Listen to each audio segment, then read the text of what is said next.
Pour que les citoyens retrouvent la confiance, certains ne jurent que par la démocratie participative. Est-ce suffisant? Est-ce facile à organiser? Restons à Dunkerque où la mairie a tissé des fils, le nom d'atelier participatif avec les usagers. Notre proposition qui peut être discutée, c'est, voilà, je pense qu'enlever du stationnement dans la rue Pranard, c'était hors de question, donc on garde l'offre de stationnement. Le problème qu'il y a, c'est que même si les gens arrivent en face, on ne circulera plus à deux voitures. Sécurité des piétons, vitesse, stationnement. Ce jour-là, dans le quartier de l'Île Gentil, élus et habitants débattent des aménagements de leur cité. Celui-là, il est dangereux. Alors, sur les passages piétons... Depuis un an, la ville a lancé une vaste consultation. Enquête de terrain, ateliers, débats, tout se fait avec les habitants pour améliorer leur cadre de vie. Ce soir, c'est déjà la 5e réunion et devant une salle pleine, la mairie présente des propositions ensuite débattues. C'est eux qui vivent le quartier au quotidien.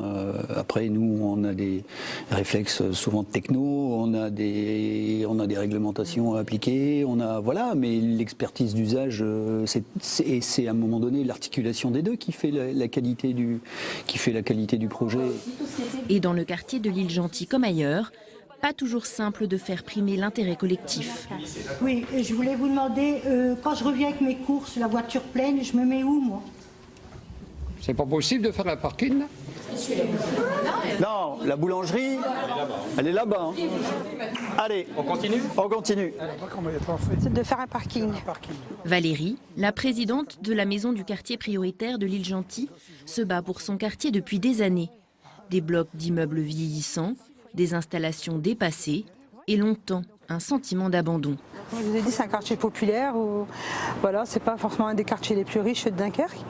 Et justement, on est écouté, c'est ça qui est bien, et les gens, ça leur remet un peu d'espoir pour dire de vivre dans un quartier meilleur.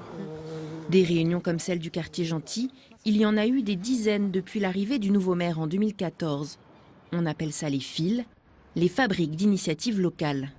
L'objectif premier, c'est que les personnes puissent échanger entre elles. En fait, c'est de sortir un peu d'une posture individuelle et très convaincue de ce qu'on pense ou de ce qu'on ressent, à quelque chose de plus collectif où on va construire ensemble. Entre dialogue et confrontation, les opinions divergent.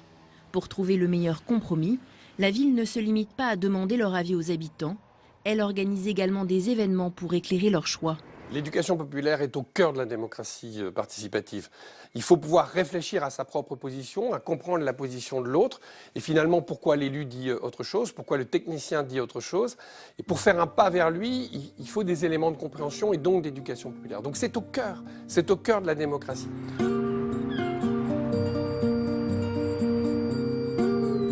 En plein centre-ville, la dernière fabrique d'initiatives a donné vie à cette toute nouvelle bibliothèque. Je ne sais pas combien on a vu de bâtiments d'architectes qui étaient un superbe geste, mais pour autant, en termes d'usage, qui étaient complètement déconnectés de la réalité. Et à un moment donné, c'est ça qu'il faut réussir à accorder, c'est garder le beau geste, mais en même temps introduire l'usage et faire que les deux se parlent.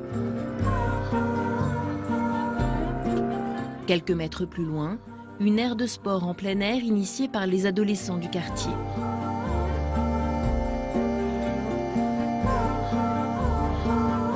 Les services de la mairie, eux, planchent sur le prochain fil qui sera dédié à la nature en ville. Les idées sont les bienvenues, mais la participation ne se décrète pas. Christian,